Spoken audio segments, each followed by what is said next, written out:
Have you ever wondered why people can achieve everything they wanted, yet still feel empty inside? Money, entertainment, relationships, success, and somehow the emptiness remains. Rumi believed this emptiness was not weakness. It was a message, a warning from the soul, because modern people are surrounded by stimulation, but deeply disconnected from themselves. And the more they try to escape this emptiness, the stronger it becomes. Most people think emptiness means something is missing outside of them. Rumi believed the opposite. He believed emptiness begins the moment a person abandons their inner world, the moment they stop listening to themselves. Look carefully at modern life. People are constantly distracted, scrolling endlessly, watching constantly, consuming constantly. Silence feels uncomfortable. Stillness feels strange. Being alone with your own thoughts almost feels painful. Why? Because distraction hides emptiness temporarily, but it never heals it. Rumi believed many people spend their entire lives trying to avoid one thing: themselves.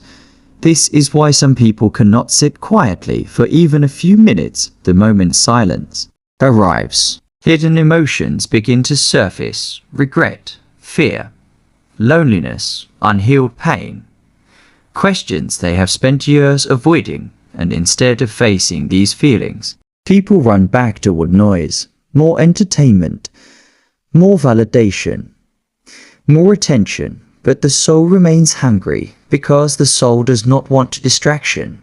The soul wants truth. Rumi believed human beings were never designed to live disconnected from meaning. Yet modern life teaches people to chase everything except meaning. People chase status, followers, approval, temporary pleasure. But eventually, the excitement fades, and the emptiness returns, stronger than before. This is why many people secretly feel exhausted, not physically, spiritually, because pretending to be happy is exhausting. Pretending to feel fulfilled is exhausting. Pretending to know who you are is exhausting. And deep down, many people no longer recognize themselves. Rumi often spoke about the false self, the identity built from comparison, fear, pride, and social approval. This false self constantly needs attention. It needs people to admire it. To validate it. To make it feel important. But no amount of attention can satisfy an empty soul, because external praise cannot repair internal disconnection. And this is the hidden reason so many people feel lost today. They know everything about the outside world, but nothing about themselves. They know how to impress others, but not how to understand their own soul. Rumi believed the soul becomes empty when life loses depth, when every moment becomes distraction, when people stop questioning their existence, when they stop seeking truth. And perhaps this is why so many people feel emotionally numb now. They are overstimulated, but undernourished spiritually. Their mind is full, but their soul is starving. Think about it. Why do peaceful moments feel uncomfortable to some people? Why does silence feel heavy? Why do people constantly need noise around them? Because emptiness becomes louder in silence, and silence exposes what distraction was hiding. This is why many people fear being alone.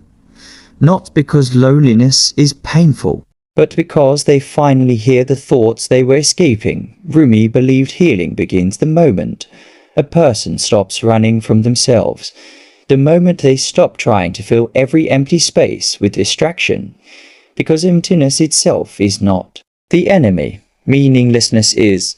A person can survive pain. A person can survive struggle, but it is very difficult to survive a life that feels meaningless.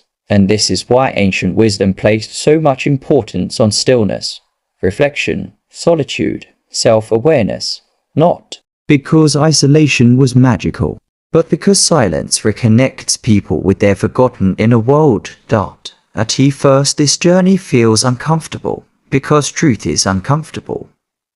You begin noticing how much of your life was performance, how much energy was spent seeking approval, how Much peace was sacrificed just to fit into the world, but slowly, something changes. The emptiness begins teaching instead of hurting.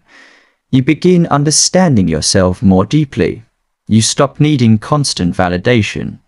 You stop chasing temporary distractions, and for the first time, you begin feeling emotionally alive again. Rumi believed the soul does not need endless stimulation. It needs honesty, meaning, presence, connection, and perhaps the emptiness you feel is not punishment. Perhaps it is your soul trying to wake you up, trying to pull you away from noise and back toward yourself. So tonight, sit quietly for a few minutes without your phone, without distraction, without trying to escape your thoughts, and ask yourself honestly, what am I truly chasing? Why do I still feel empty? What kind of life would actually bring peace? Because the answers you avoid may be the answers that finally change your life, and maybe the emptiness you fear is actually the beginning of awakening. If this message reached you at the right moment, leave a comment saying awakening and tell me, do you think modern life is making people emotionally empty? The next Rumi lesson may completely change how you see yourself forever.